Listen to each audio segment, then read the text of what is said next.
The microcirculation describes the smallest vessels in the vasculature.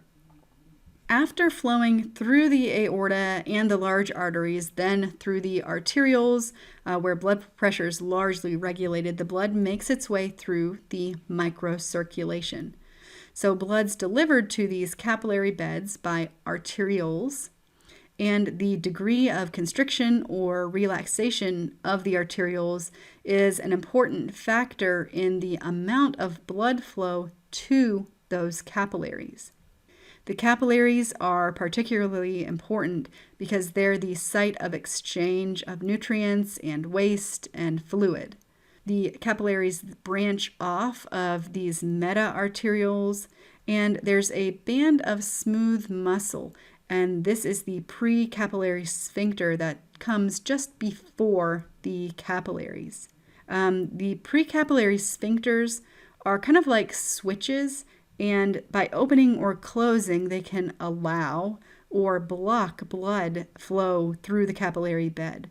There's a random vasomotion of the precapillary sphincter, and as a result, only about a third of the capillaries have flow to them when the body is at rest.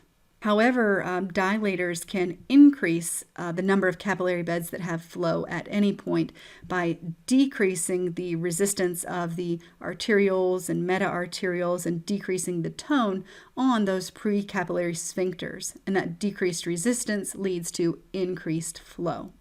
And that's important to keep in mind, that blood flow to the capillaries is determined by the resistance of the vessels, specifically the arterioles.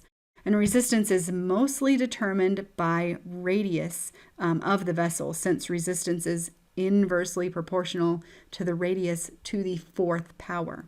So because radius is such an important factor, there are multiple mechanisms that regulate the radius of vessels by acting on the vascular smooth muscle.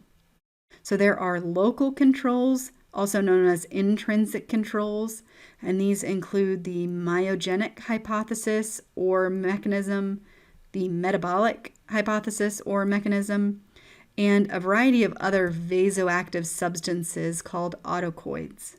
The myogenic and metabolic mechanisms work together in what's called autoregulation, which is just the ability of the tissues to keep blood flow proportional to its needs.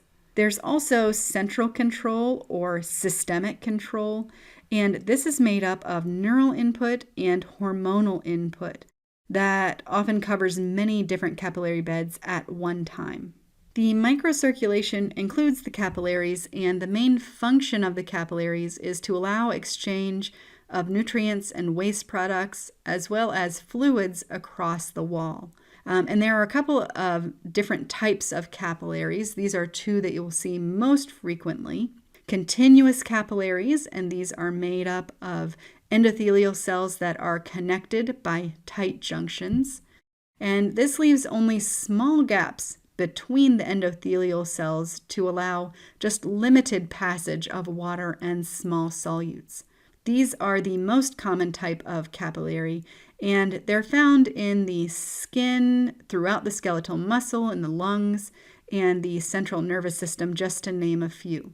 Then there's also fenestrated capillaries, and these capillaries have fenestrations or perforations in the walls of the endothelial cell.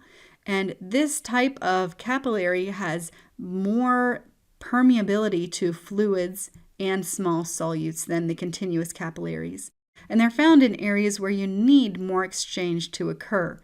So, for example, in the small intestine, where lots of nutrients are absorbed, and in the endocrine glands, where hormones are absorbed, and in the kidney, where there's a lot of exchange of fluids and solutes.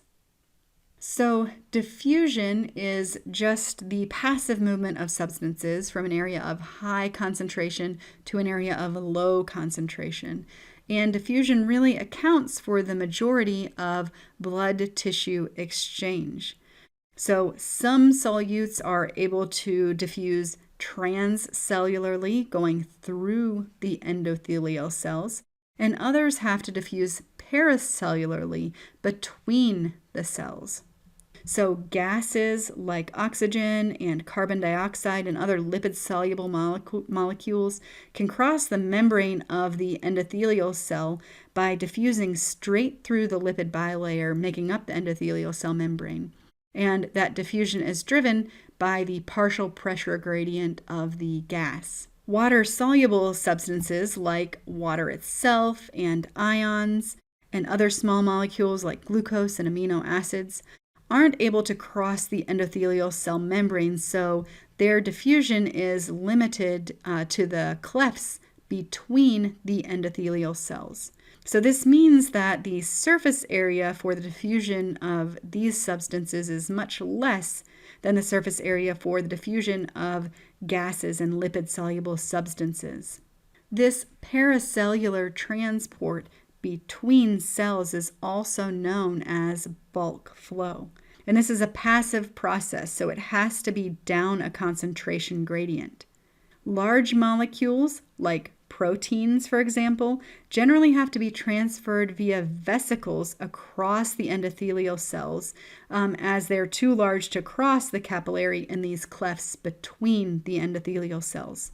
And then finally, some processes require active transport of ions and small molecules into and out of the endothelial cell using ATP. So the rate of diffusion depends on a few main factors. So first, the driving force for the diffusion of a substance is its concentration gradient across the capillary wall.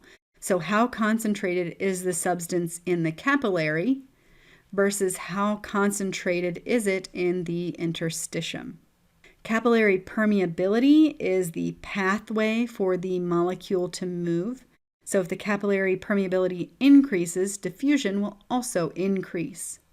And the capillary surface area and blood flow also determine how much substance is being transferred at any given point in time. So if more capillaries have flow at a given time, or if the rate of that flow is higher, those things will lead to more diffusion. And that's because under those conditions of more capillaries with flow or higher flow through the capillaries, that allows more of the substance to come in contact with the capillary walls, making it possible for the substance to diffuse. And we're going to be focusing primarily on the bulk flow of water through the capillary membrane. And as we'll see, hydrostatic pressures and osmotic pressures are very important in this process of ultrafiltration.